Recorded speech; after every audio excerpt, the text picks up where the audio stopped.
Have you ever waited years for one fight, only to watch it end in just over a minute? That's exactly what happened at UFC 329. This was supposed to be one of the biggest nights in modern UFC history. Conor McGregor was finally back after 5 long years away from the octagon. A rematch more than a decade in the making. The International Fight Week main event. A sold-out arena, millions watching around the world. Everything was perfectly set up for one of the greatest comeback stories the sport has ever seen. Instead, fans left the arena in complete silence. And honestly, it was probably the most heartbreaking ending the UFC could have imagined. But here's the thing. Even though the main event left everyone disappointed, the rest of the card absolutely delivered. We had huge finishes. A massive statement from Paddy Pimblett. King Green reminding everyone why he's still dangerous. An incredibly impressive UFC debut from Olympic gold medalist Gable Steveson, and several performances that deserve way more attention than they're getting today. So stay with me until the end because we're breaking down everything that happened at UFC 329, sharing the biggest winners, the biggest disappointments, and my personal take on one of the strangest pay-per-views we've seen in years. Welcome to MMA TV, built for true MMA fans. What's up, everyone? This is Zach from MMA TV, your home for everything UFC and MMA. If you're as obsessed with this sport as I am, make sure to stick around because we've got a lot to talk about today. Let's break it down. There's really only one place to start. Conor McGregor versus Max Holloway, a fight that fans had been asking for ever since Holloway became one of the biggest stars in the sport. 13 years after their first meeting, the rematch was finally here. McGregor was making his first UFC appearance in 5 years. The atmosphere inside T-Mobile Arena was unbelievable. Every camera was pointed at him. Every fan was waiting to see if the Notorious still had something left. And then, just seconds into the fight, everything changed. McGregor exploded out of his corner looking aggressive. He threw an early flying kick. But when he landed, something immediately looked wrong. His right knee buckled underneath him. You could see the pain on his face instantly. At first, a lot of people thought maybe he had just slipped, but it quickly became obvious this wasn't something he could simply shake off. Max Holloway noticed it immediately. The referee noticed it. McGregor tried to continue for a brief moment, but there was simply no way. The fight was stopped only 1 minute and 9 seconds into the very first round after McGregor suffered what Dana White later said appears to be a serious ACL injury. And honestly, that wasn't the ending anybody wanted. Whether you're a McGregor fan, or someone who wanted Holloway to finally get his revenge, nobody wanted to see it end like that. We waited years for this comeback. Years. Only for it to be over almost before it even started. As disappointing as it was, I actually thought Max Holloway handled the situation with a lot of class. Instead of celebrating wildly, he immediately recognized that something was seriously wrong. He even gestured toward the referee to stop the fight. That's the kind of sportsmanship you love to see. Officially, Holloway gets the win.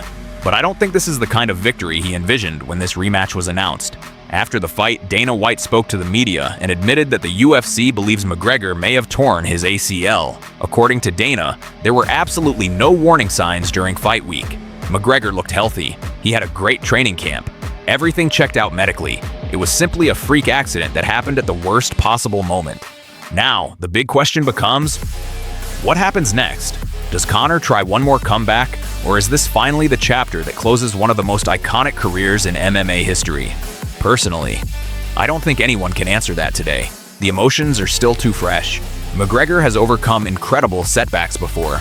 We all remember the devastating leg injury against Dustin Poirier. Most people thought we'd never see him compete again. Yet, somehow, he found his way back. Unfortunately, this return ended in another nightmare, and as an MMA fan, I can't help but feel disappointed. Not because Holloway won, not because McGregor lost, but because we never actually got to see the fight. That's what hurts the most. I'm really curious to hear your thoughts on this one. Do you think Conor should try to come back again after recovering? Or do you think this is the right time for him to walk away from the sport? Let me know down in the comments, because I honestly think this is one of the biggest debates in MMA right now. Now, while the main event left everyone with a bad taste in their mouth, the co-main event reminded us exactly why this sport is so unpredictable. A guy coming off a loss walked into the biggest fight of his career looking like he was carrying all the momentum in the world. And what happened next only made the lightweight division even more interesting. Let's talk about Paddy "the Baddy" Pimblett. If there's one fighter who seems to thrive under pressure, it's Paddy Pimblett. Seriously, it doesn't seem to matter how much criticism he receives before a fight, or how many people count him out. When the octagon door closes, Paddy looks completely comfortable, and UFC 329 was another perfect example of that. Coming into this fight, a lot of fans were questioning him after his last performance. Some people wondered if he had already hit his ceiling. Others believed he wasn't ready for the elite of the lightweight division. But Paddy never looked like a guy carrying the weight of those expectations. He walked to the cage smiling, confident, relaxed, almost like he was undefeated. And honestly, that's one of the things that impresses me the most about him. Some fighters let the pressure consume them. Paddy seems to feed off it. Inside the cage, he once again showed why his grappling is one of the biggest weapons at lightweight.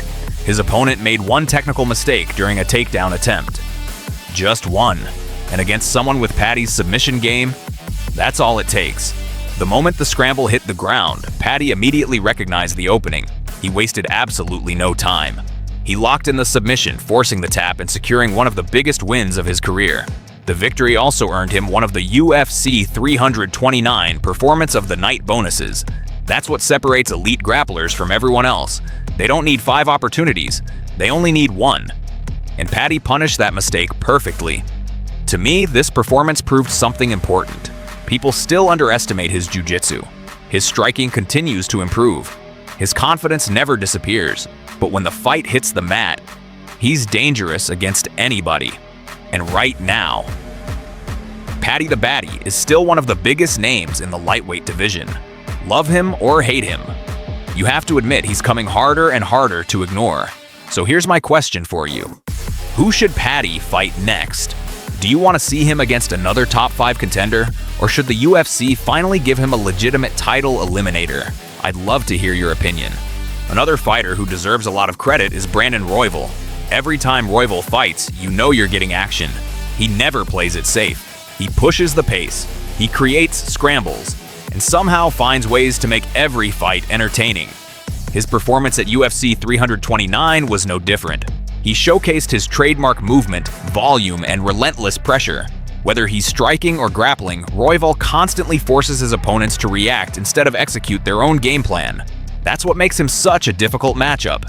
He's unpredictable, he's aggressive, and he refuses to slow down. If the flyweight division needed another reminder of how stacked it is, Royval certainly provided it. Now let's talk about one of my favorite performances of the entire night. King Green. I have to be honest, I wasn't expecting him to look this good. At this stage of his career, a lot of people have already started writing him off. But King Green had other plans. He reminded everyone exactly why you can never relax when you're standing across from him. Even late in fights, he's dangerous. His timing is still sharp. His confidence is still there. And once he found his opening, he made it count with a spectacular knockout that earned him a Performance of the Night bonus. What's even crazier is the bigger picture. This was his 4th consecutive victory, and remarkably, his 3rd win already in 2026. That's an incredible run for someone many believed was nearing the end of his career. Personally, I absolutely loved seeing that. MMA has a way of reminding us that experience still matters. Veterans can still surprise us, and King Green proved that in spectacular fashion. What do you think? Can he make one last run toward the top 15? Or is this simply an incredible late career resurgence? But if there was one performance that completely exceeded my expectations, it belonged to Gable Steveson. Coming into his UFC debut, everyone expected one thing: wrestling. After all, he's an Olympic gold medalist, one of the most accomplished amateur wrestlers we've ever seen transition into MMA. Naturally, people assumed he'd immediately rely on takedowns and top control. Instead, he shocked everybody. Rather than wrestling for 15 minutes, he chose to showcase his striking. And honestly, that surprised me in the best possible way. His hands looked sharp, his movement looked relaxed. He stayed composed under pressure, and he fought like someone determined to prove he's much more than just another elite wrestler entering MMA. Yes, there was some controversy surrounding one of his low kicks. Some fans questioned whether it crossed the line. But even with that discussion, I walked away incredibly impressed. Because what I saw wasn't just an Olympic wrestler. I saw someone trying to become a complete mixed martial artist. And that's exciting. if this is only the beginning. The heavyweight division may have another serious contender developing right before our eyes. And judging by Dana White's reaction afterward, the UFC was clearly happy with what they saw from Steveson's debut. So let me ask you, did Gable Steveson exceed your expectations, or do you think it's still too early to get excited? So far, we've talked about the biggest names, but there are still a few performances from the prelims that deserve recognition. And before we wrap everything up, I also want to give you my overall opinion on UFC 329 as a whole, because despite the heartbreaking ending, I actually think this was a very good pay-per-view. Let's get into that. Before we wrap things up, I think it's important to give some love to the fighters who may not dominate the headlines but helped make this card so entertaining. One thing I really appreciated about UFC 329 was the energy from the very beginning. The prelims didn't feel like fights that were simply there to fill time. Almost every matchup had something meaningful to offer. Whether it was a prospect trying to make a statement, a veteran fighting to stay relevant, or someone putting themselves on the radar for bigger opportunities. That's exactly what you want from a pay-per-view. When every fight matters, the entire event feels bigger. And to me, UFC 329 definitely had that feeling. Another thing worth mentioning was the number of exciting finishes throughout the night. We saw fighters willing to take risks. We saw momentum swings. We saw finishes that had the crowd on its feet. Those are the moments fans remember. It's why people love MMA. You never know when one punch, one scramble, or one mistake can completely change a fight. That's exactly why this sport is so addictive. There's also another story from UFC 329 that deserves attention: the performance of the night bonuses. The UFC awarded 4 $100,000 bonuses instead of the usual $50,000, recognizing some of the biggest moments of the evening. Paddy Pimblett, King Green, Brandon Royval, and Lonier Kavanaugh all walked away with extra money after delivering standout performances. I always enjoy seeing bonuses like this, not just because the fighters earn more money, but because it rewards athletes who are willing to take chances and entertain the fans. Moments like these encourage fighters to go for the finish instead of simply playing it safe. Now, let's talk about the event as a whole. If you ask me to rate UFC 329 before the main event, I honestly think this card was outstanding. From top to bottom, there were exciting fights. There were impressive performances. Several contenders strengthened their position. New stars continued building momentum. Veterans reminded everyone they're still dangerous. There was a little bit of everything. Then, the main event happened. And it felt like someone suddenly hit the brakes. The atmosphere changed instantly. It wasn't because Max Holloway won. It wasn't because Conor McGregor lost. It was because we never got the fight we had been waiting years to see. As an MMA fan, that was a cold shower, and I honestly feel even worse for the fans who spent thousands of dollars traveling to Las Vegas. Some bought expensive tickets, some booked flights, some planned vacations around this event.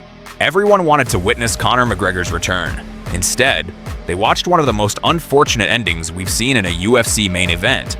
That's brutal. Of course, injuries are part of combat sports. Nobody blames McGregor. Nobody blames Holloway. Sometimes bad luck simply wins. But that doesn't make it any less disappointing. At the same time, I don't want this unfortunate ending to erase everything else that happened during the night. Because if we're being fair, there were plenty of positives. Gable Steveson exceeded my expectations. Instead of relying only on his Olympic wrestling pedigree, he came out looking eager to showcase his striking and prove he wants to become a complete mixed martial artist. That's exactly the mindset you want to see from a young heavyweight. King Green reminded everyone that experience still matters. 4 straight wins, 3 victories already this year, and another highlight reel finish. That's an incredible run. And then there's Paddy Pimblett. Every time people start doubting him, he responds. He doesn't seem to feel the pressure. In fact, he almost looks like he enjoys it. Even coming off a loss, he walked into the octagon with complete confidence. Once the fight hit the ground, he did what elite submission specialists do. He capitalized on one technical mistake and ended the fight. That's the danger of fighting someone with Paddy's jiu-jitsu. You don't get many second chances. Right now, he remains one of the biggest names in one of the UFC's toughest divisions. Now I want to hear from you. What was your favorite performance at UFC 329? Did Paddy impress you the most? Were you surprised by Gable Steveson's debut? Did King Green steal the show? Or are you still thinking about what happened in the main event? Drop your thoughts in the comments because I'm really interested to see how everyone feels after such an emotional night. And before you go, I've got a couple of exciting videos coming your way. I'll be making a full breakdown of Conor McGregor's injury, what it means for his future, and whether we've seen him fight inside the octagon for the last time. I'll also have a dedicated video on Paddy Pimblett's huge win and what could be next for him in the lightweight division. And finally, we'll be doing a complete preview of UFC Oklahoma City, Dricus du Plessis versus Kamaru Usman, breaking down the biggest matchups, key storylines, and what fans should expect from that card. So if you don't want to miss any of those videos, make sure you're subscribed. Thank you so much for watching. I truly appreciate every single one of you for supporting the channel. I'll see you in the next video.